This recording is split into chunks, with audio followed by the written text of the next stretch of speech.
I'm Megan Roberts, agricultural economist with Compeer Financial, and I'm joined today by Ben Duncanson and Cole Patrick. Ben and Cole, do you just want to say hello? Hey, good afternoon, everybody. Yeah, good afternoon, everybody. Ben with our legislative affairs, and Cole is with our crop insurance. And so today we're going to talk a little bit about what's going on in DC and in agricultural policy and how that's affecting ag economics right here in our own backyard as we're preparing for things like planting and another growing season. Welcome to Compeer's Ag Edge, brought to you by Compeer Financial. In each episode, we break down complex agricultural economics, policy dynamics, and farm business topics into conversations that make sense for your operation. We're here to help you stay informed and confident about the trends and decisions affecting your agricultural business. So I thought to start out here today, it might be good to talk about the elephant in the room. We've had a really active week when it comes to oil prices. Oil might not always be the thing that comes to top of mind when you're thinking about ag policy or ag economics, but it is certainly correlated with quite a few of the main indicators for things like fertilizer prices, and ultimately that comes to our bottom line. So I thought maybe to start, we could address the geopolitical situation and then how that has increased and then pretty rapidly at the time of recording right now, it's Wednesday, March 10th, decreased oil prices as well. So really, there is a very, very tight bottleneck in global oil shipping in the Strait of Hormuz. It is a very tight shipping alley between Oman and Iran, and the water there narrows to about 24 miles, give or take, and oil that comes out of that Middle Eastern region has to get through this shipping alley. And at this point, that has been closed for about a week. It's caused a jump of oil prices of up to 40% higher than a week ago. And in the last day, they've come down 20% or more. This is happening in real time as we're recording, so they may fall even further. And that has also impacted things like fertilizers. So primarily there, we're looking at things like nitrogen and urea products, but also there are impacts to phosphorus. And this is all happening at a pretty pivotal time in the season for planting decisions. So lots of unknowns there. But Ben, Cole, from your perspectives in your work, what are you hearing? This is certainly a really big current event. How does this apply to then the agricultural lens that you use in your work? Well, I can talk from the DC standpoint. As many of our friends that work in agriculture know, we are in the middle of a little bit of a margin compression when it comes to the overall agricultural economy, and issues like increased fertilizer prices only put more pressure on that margin. And that's something that our friends in Congress are well aware of, especially as they're considering the Farm Bill 2.0 over the coming months. So that's definitely on top of mind for a variety of different reasons out there as well, especially as they consider things like year-round E15 for the ethanol program. So this increase in input prices, well, we have not seen equivalent increases on the price side for a lot of our commodities, are once again putting a deeper squeeze and creating some more conversations about what could be done to help farmers weather this storm.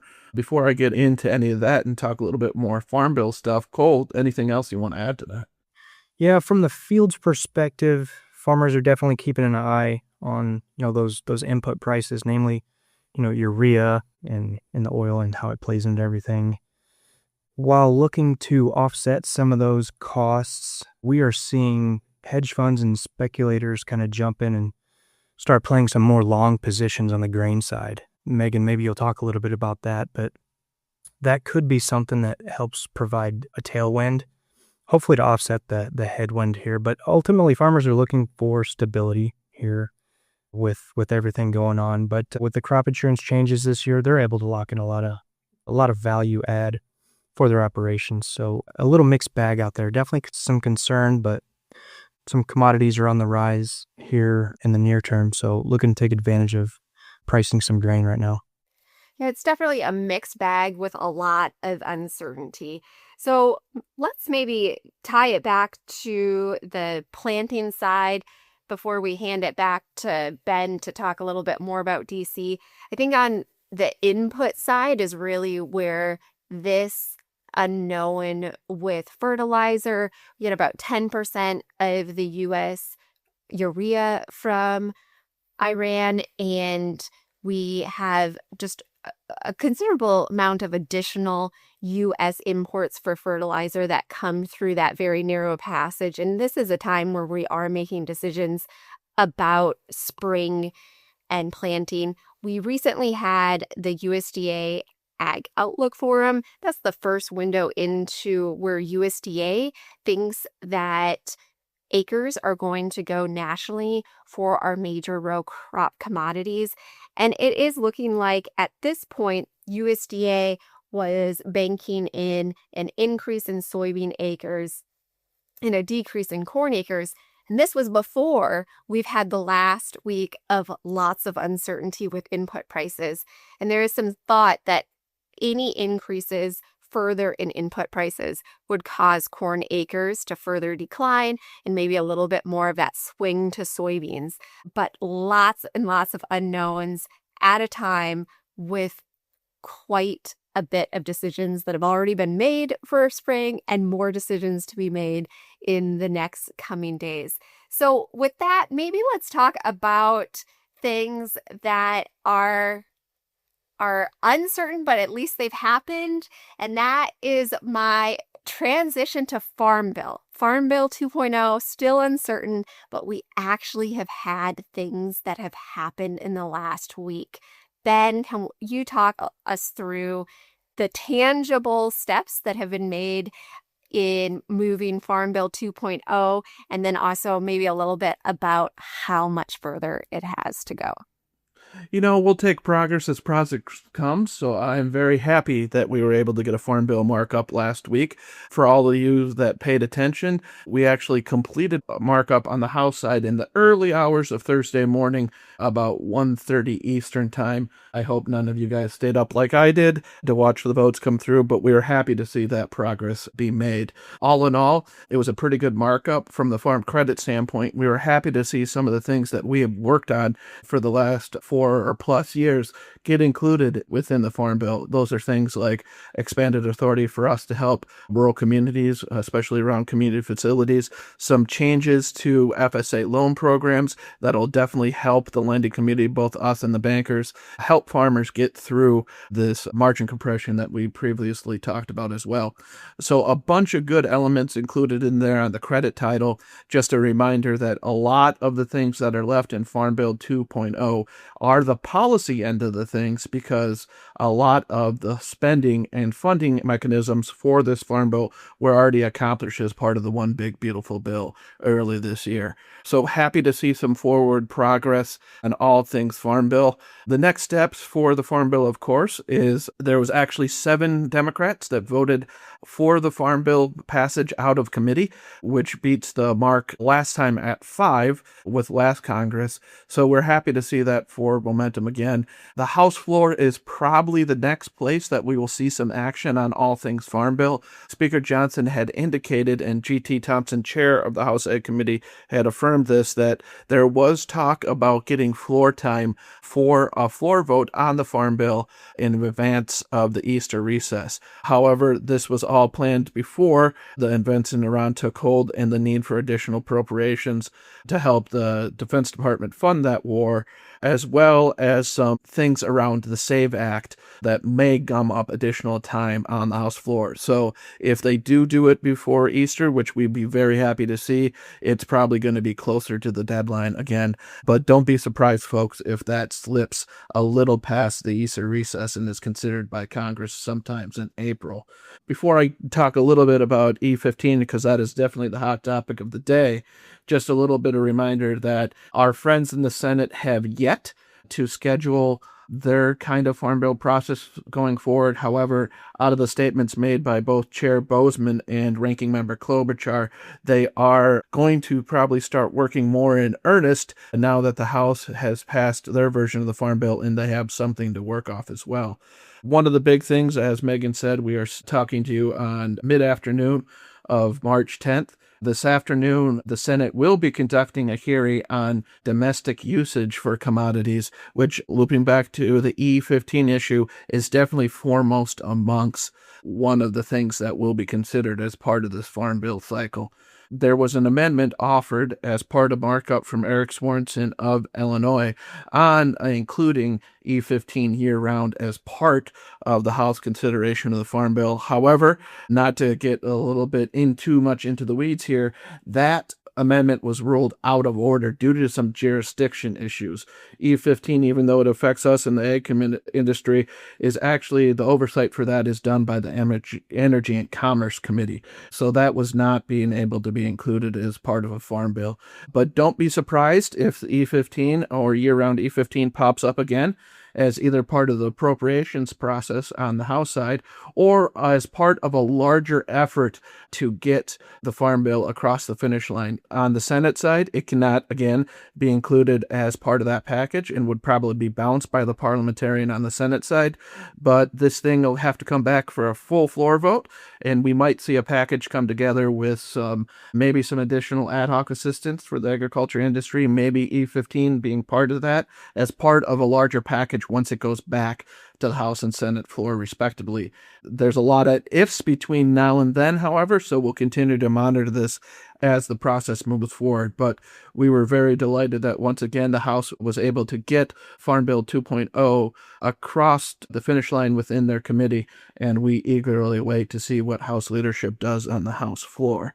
Speaking of all things E15, Megan, I know you want to talk a little bit more about some of the input side and some of the things we're seeing from a macro level. Why don't I turn it back to you to finish that conversation? Yeah, I think from the E15 perspective, that's definitely more on the price support side of things. And I just think to tie back to some of the things that you just mentioned, it's so important that nuance of what goes into a bill and where, just because it didn't make it out of committee, there is that ability later then to tie it back together as a package when it gets to full floor. So I don't think that the separation of E15 and Farm Bill is necessarily forever. It certainly could be part of that if conversation. If all of these things tie together, it could come back together and be something as a more package deal legislation later in the year. And the reason why it is getting such a push right now, just with those challenging corn prices, E15 would use a lot of corn. There's so many different estimates about how much, but on the very highest end, something like 2.6 billion bushels, and that would be a dramatic lift to corn prices nationwide.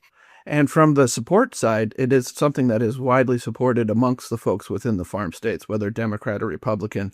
And one of the things it also has going for it is the president has signaled his strong support for finding a way to get this done as well. So we are probably almost past the what if stage and the win stage with this. Don't hold me against that to my words on that one, folks, but looks like something that will be under consideration this Congress to make that happen. And we've also seen some signals from the administration itself, EPA, Treasury, all being fairly supportive of this push as well. So we'll continue to monitor that as it goes forward. And as Megan pointed out, it would do a lot to help corn prices, which, as she previously noted, we do have some fairly high stocks on all things corn at the moment, and going into another year where we will see maybe not the record harvest we saw last year, but some pretty good yields as well.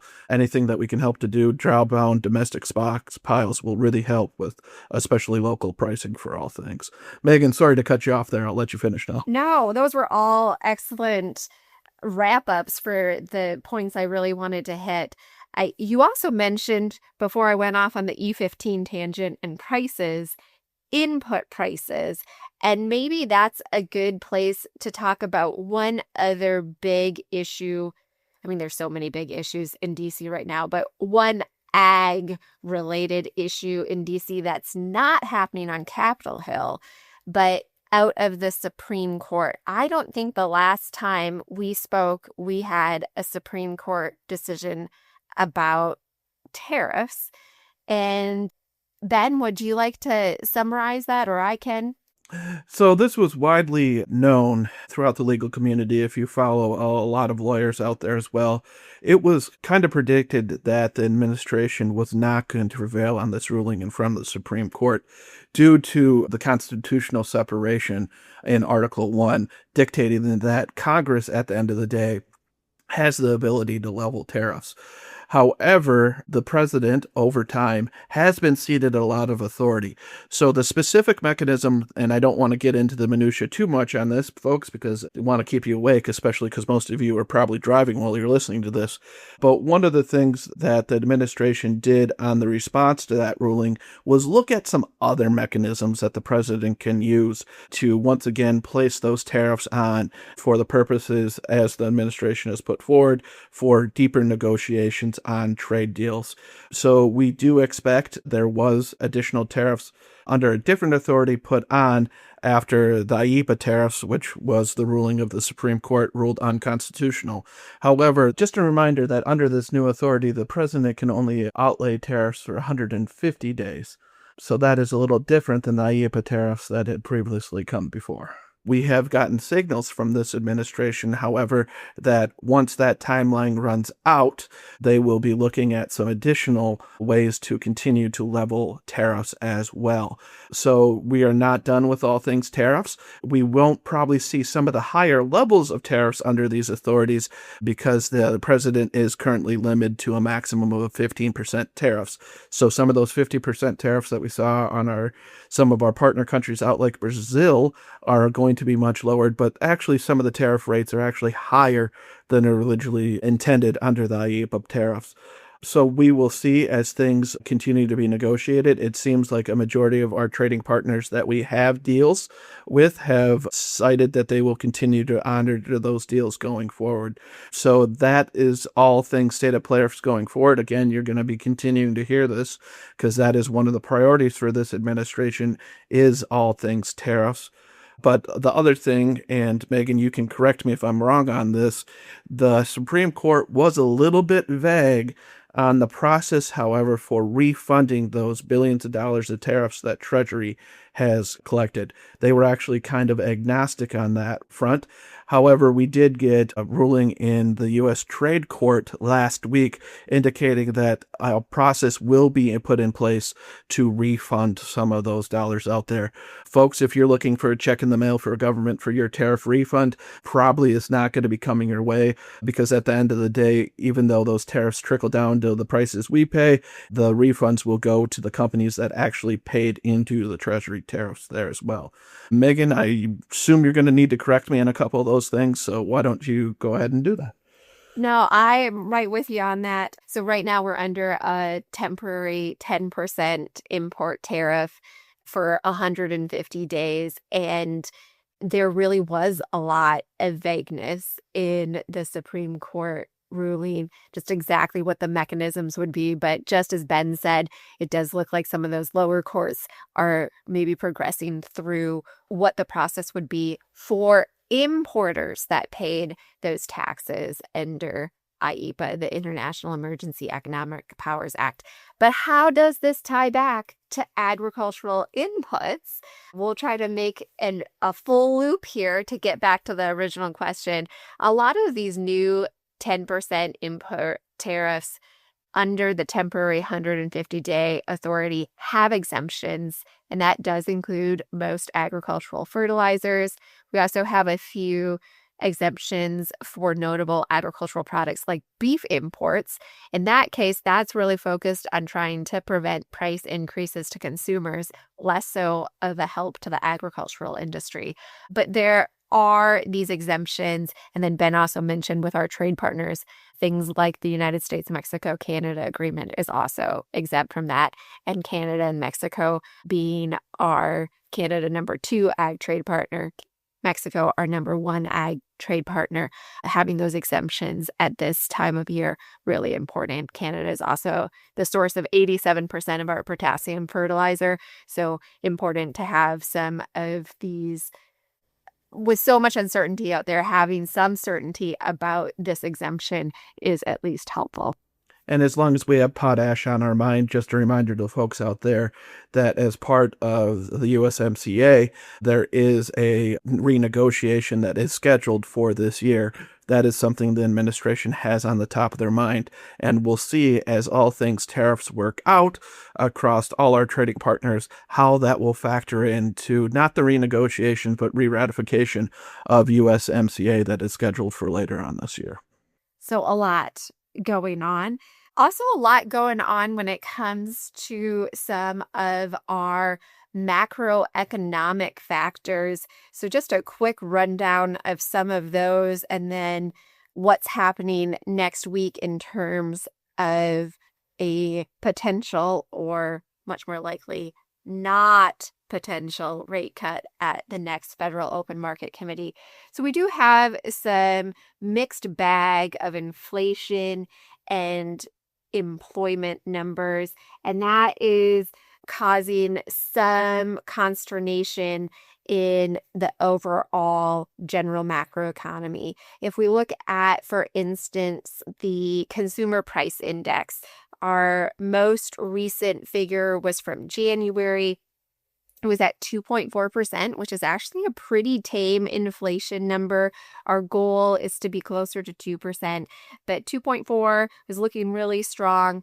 We are recording on March 10th. We get a new February CPI tomorrow, so we're just missing out on it. That's likely to be pretty tame as well. The challenge is, as we move further into the springtime, things like this very quick uptick in gas prices and energy prices will then not show up until the CPI another month from now. When it comes to the Fed's preferred inflation measure, which is the PCE, so many acronyms, the Personal Consumption Expenditures Index, that most recent figure is from December, so even older. It's at 2.9% for overall price inflation year over year. That's a little bit hotter. And we get a new measure of PCE this Friday, March 13th. That is expected to be even a little bit higher than the 2.9%. So drifting further away from the Fed's 2% target. And do you just want to remind folks, Megan, what's the difference in factors are between those two and why we don't expect PCE to be as affected? Yeah, so Ben is right on, because this was literally going to be my next sentence. So with CPI and PCE, they're both measuring inflation, but in slightly different formulas. CPI in particular weights housing a bit heavier than PCE does, and housing has been one of the factors that has come down a little bit, and that's why we're seeing a little bit of a lower number for CPI. PCE has a little more evenly weighted, but even further than the differences in the formulas, the next part I wanted to talk about in the formula is energy prices, and energy was what was bringing those down. So any sort of blip in increases in energy prices could also raise those. But as I mentioned, it's going to be a month or two from now. At the end of the day, inflation is a continued worry, but it has been a lesser worry compared to our jobs market. And in January, our jobs market was looking just the tiniest bit stronger. We had maybe turned a corner on the jobs weakness until last Friday when we got the most recent February jobs report. And that showed, you know what, maybe this glimmer of hope was slightly less hopeful in January than we thought it was. And that February is back to a little bit of a softer report, meaning unemployment was at 4.4%. Not too bad, but still edging a little bit up. And then for jobs growth, we actually had a contraction. So it was a minus 92,000 jobs nationwide. And that combination of inflation being a bit hot, jobs weakness would be what economists would refer to as stagflation. We're not in true stagflation, but it's that indicator of just jobs weakness with inflation at the same time. That's a really challenging economic picture for the Federal Reserve to then deal with, because typically when jobs growth is weak, we lower rates, but that can lead to inflation. So if you got hot inflation and weak jobs, what do? Well, it's adding up to be unlikely for them to do anything at their next meeting. It's probably a wait and see meeting, because we have a little bit of these contrasting 1 month things start to look up, the next month it goes back a little bit to that weaker situation. So no one ever knows for certain what's going to happen until they come out and the Federal Open Market Committee releases their press release and Fed Chair Powell does his press conference. That's when you really know what happens. So I will wait until that time to be definitive, but it is looking very likely that there just wouldn't be any sort of monetary policy change next week due to this mix of weaker indicators. The dot plot will certainly be an interesting topic for discussion after this meeting, for sure. Yeah, so the dot plot is where the Federal Open Market Committee members indicate in a dot on a graph where they think economic jobs growth, and then also their own rates as the Federal Reserve are going to go in the upcoming months. And March is one of those meetings where they do release the dot plot. And I guarantee economists like myself will be poring over every dot, trying to read the tea leaves. It will be an interesting week for them to be doing their forecast given everything that's going on.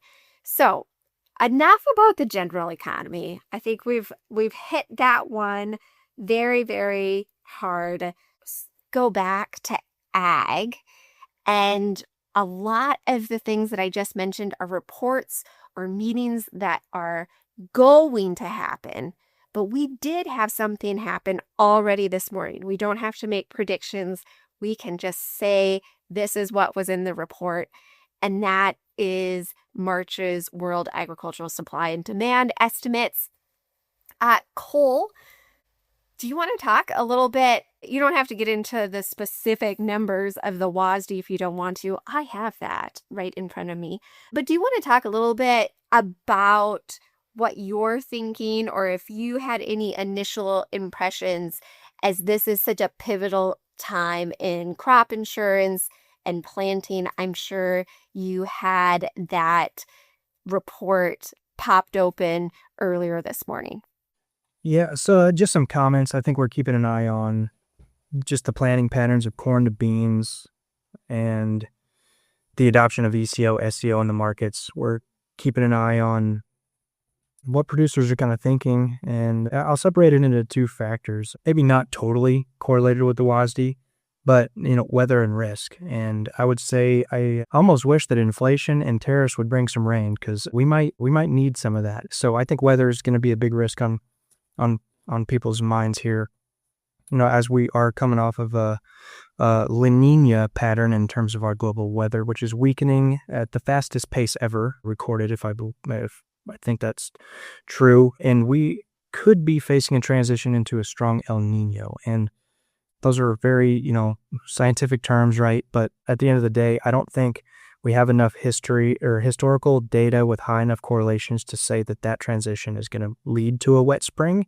So we have our eyes set on that drought monitor to make sure things don't kind of creep in and see how that affects the markets. But, on the risk side of things, I mentioned that price ratio of corn to beans, which is sitting around that 2.4 to 2.45 range, which is that sweet spot that starts to favor beans over corn. And I think because of that's largely driving some decisions and some suggestions out of the data for producers to lean that way. And Megan, I haven't taken a look at this on a state-by-state basis necessarily, but just more the macros. I think supply is definitely out there. It's not hard to find some corn. If you just drive around for more than 10 minutes, you're going to find a pile underneath a big elevator. So that still remains, the situation. But crop insurance prices are set. We can get into that a little bit later. But I think that's what I've seen as far as the changes. I think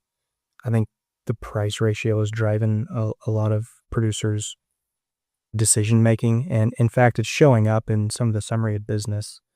So every year I run the industry data for RMA, which basically tells you how much is being bought and of what at certain times of the year. And on the same day last year, March 10th, we have seen, compared to last year I should say, in 2026, particularly for ECO and SEO policies, and we can get into this a little bit more, I'm seeing about anywhere from a triple to about a 7x in terms of policies sold at this time of year, which tells me, hey, either people are selling or signing up earlier, or there's significantly more volume and demand for those products. And I think it's a combination of both. Also, what I'm seeing in that data is that soybeans are playing a bigger factor than corn has historically, which also leads me to kind of, close the loop on, I think we're definitely going to see some more bean acres next year than we have in the past. Cool. Why don't you go through the set prices and then also a little more discussion on, just a reminder for folks, the supplemental and enhanced coverage options that you're walking through as indicators for increased sign up. Yes, of course. So we are running up on 6 days left in this sales cycle to sign up for your new policy or to make changes to your existing policy.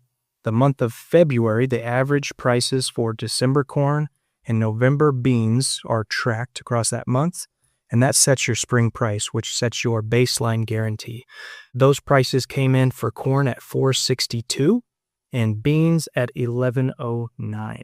So what that means is you can effectively take that price times your 10-year average on your policy times whatever coverage level you want, and that's going to give you a guaranteed bushel amount and price revenue floor, which we encourage everybody to start taking to the market and creating some marketing plans with your backstop set in place. Now, in terms of how that affects premiums, the crop insurance prices are set off of, or the premiums, I should say, are set off of price and what's called volatility in those markets. So just kind of comparing last year to this year, aside from one big beautiful bill changes in corn, we're seeing prices, reduction in prices in our area, Illinois, Minnesota, Wisconsin, down anywhere, 20 to 35, 40% in some cases because of revisions of actuarial data. Now, you combine that with some subsidy increases across unit structures and things like that, corn plans of insurance are going to be quite a bit cheaper Just to give you an example, on an 85% coverage for revenue protection, now comes out of LaSalle County, Illinois, 225 APH. From last year, that would cost you $23.88. This year, $17.41. So a pretty significant increase.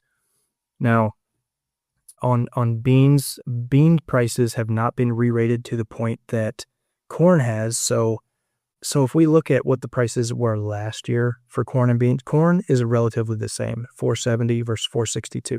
The big difference is the volatility factors in those price equations is lower, plus the re-rating of the actual risk of the commodity is lower. So corn prices are down for that reason.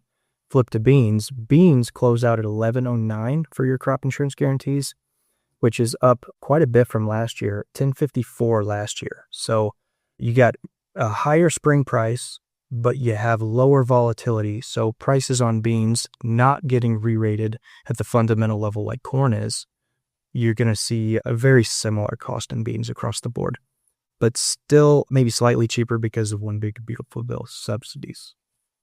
So Megan, that was a big run through of just kind of the fundamentals. Let's talk a little bit about SCO and ECO. Those are your supplemental area products that stack on top of your individual coverages, right? ECO, enhanced coverage option, that's your very shallow loss. That goes up to 95%, down to 86%, covers in that band. SCO is it stacks right below that, starting at 86, and it goes down until your individual coverage stops. So if you have an 80%, then your SCO band runs from where your individual coverage stops at 80 all the way up to 86, right? So because one big beautiful bill increased those subsidies or premium support up to 80%, we're seeing massive adoption. So we've been theorizing this for a while, but as I took a look at that data this morning, it's becoming a reality. And as we close out our sales closing cycle, which ends 3/15, and then you give the companies about another 15, 20 days to key those applications fully into the system, then they hit RMA's register. We're going to really see what those numbers look like on a crop county basis. And as of last year, we saw around the board about a 30% adoption rate for ECO and around 3 to 5% adoption rate on SCO. This year, we're thinking that's going to be about 60 to 70% adoption rate on ECO.